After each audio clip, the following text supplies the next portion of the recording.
अगर कभी आप किसी हॉस्टल में रुके हैं तो आप जानते होंगे कि कुछ कमरे सिर्फ खाली नहीं होते, कुछ कमरे छुप होकर आपको देखते रहते हैं। आज की कहानी एक लड़की की है जो सिर्फ एक सस्ते रूम शिफ्ट करने की वजह से अपनी जिंदगी तक रिस्क में डाल बैठती है। मेरा नाम रिया है। मैं रांची की एक प्राइवेट कॉलेज हॉस्टल में रहती थी। फीस ज्यादा थी, इसलिए मैंने वार्डन से बोला कि मुझे कोई सस्ता सिंगल रूम चाहिए। वार्डन ने एक सेकंड के लिए रुक कर कहा, रूम 107 खाली है, लेना है तो ले लो। उनके बोलने का तरीका अजीब था, जैसे वो कुछ छुपा रही हो। लेकिन पैसा बचाने के चक्कर में मैंने बिना सोचे हाँ बोल दिया। रूम पुराना था, खिड़की का दरवाजा थोड़ा टेढ़ा और अंदर से एक अजीब सी सीलन वाली स्मेल। मैंने सोचा पुराना हॉस्टल है, इतना तो होगा ही। पर रूम के कॉर्नर में एक बेड था जिसका एक साइड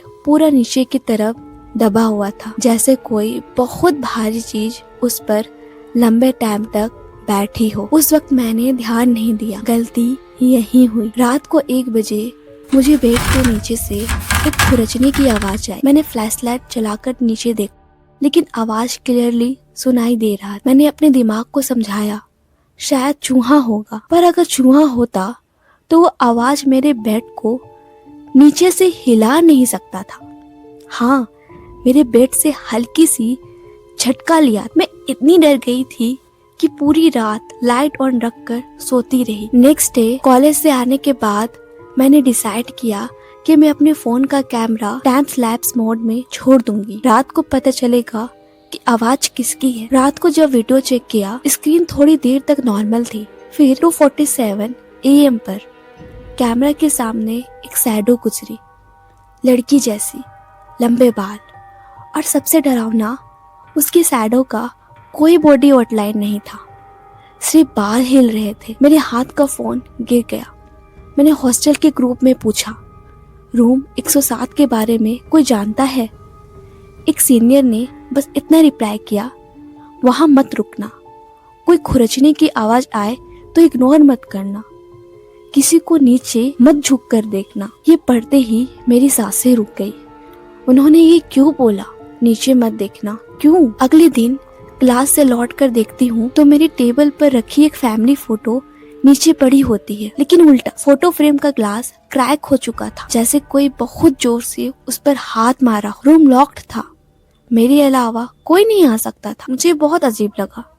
फिर मैं वार्डन के पास गई, उन्हें बताया। फिर उन्होंने कामली बोला, अगर अजीब लग रहा है तो रूम चेंज कर लो, लेकिन आज रात इम्पॉसिबल है, कल शिफ्ट कर दूंगी। उनकी आंखों में कोई डर नहीं, जैसे उन्हें पता हो कि ये सब होगा ही। मैंने रात भर बहुत संभाल के रहना डिसाइड किया। उस रात हवा बहुत तेज चल रही थी।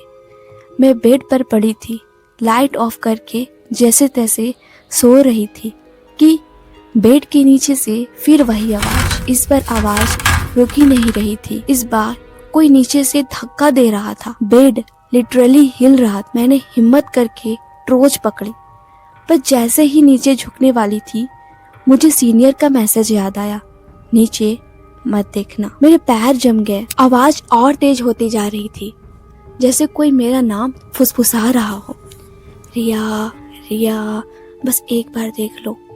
लड़की की आवाज बिल्कुल मेरे कान के नीचे से। मैंने जोर से चिल्लाकर दरवाजा खोला और रूम से भाग गई। रात को गार्डन एरिया में ही बैठकर सुबह तक रही। अगली सुबह वार्डन ने मुझे रूम शिफ्ट कर दिया। जाते वक्त उन्होंने धीरे से बोला, तुमने ठीक किया, नीचे नहीं देखा।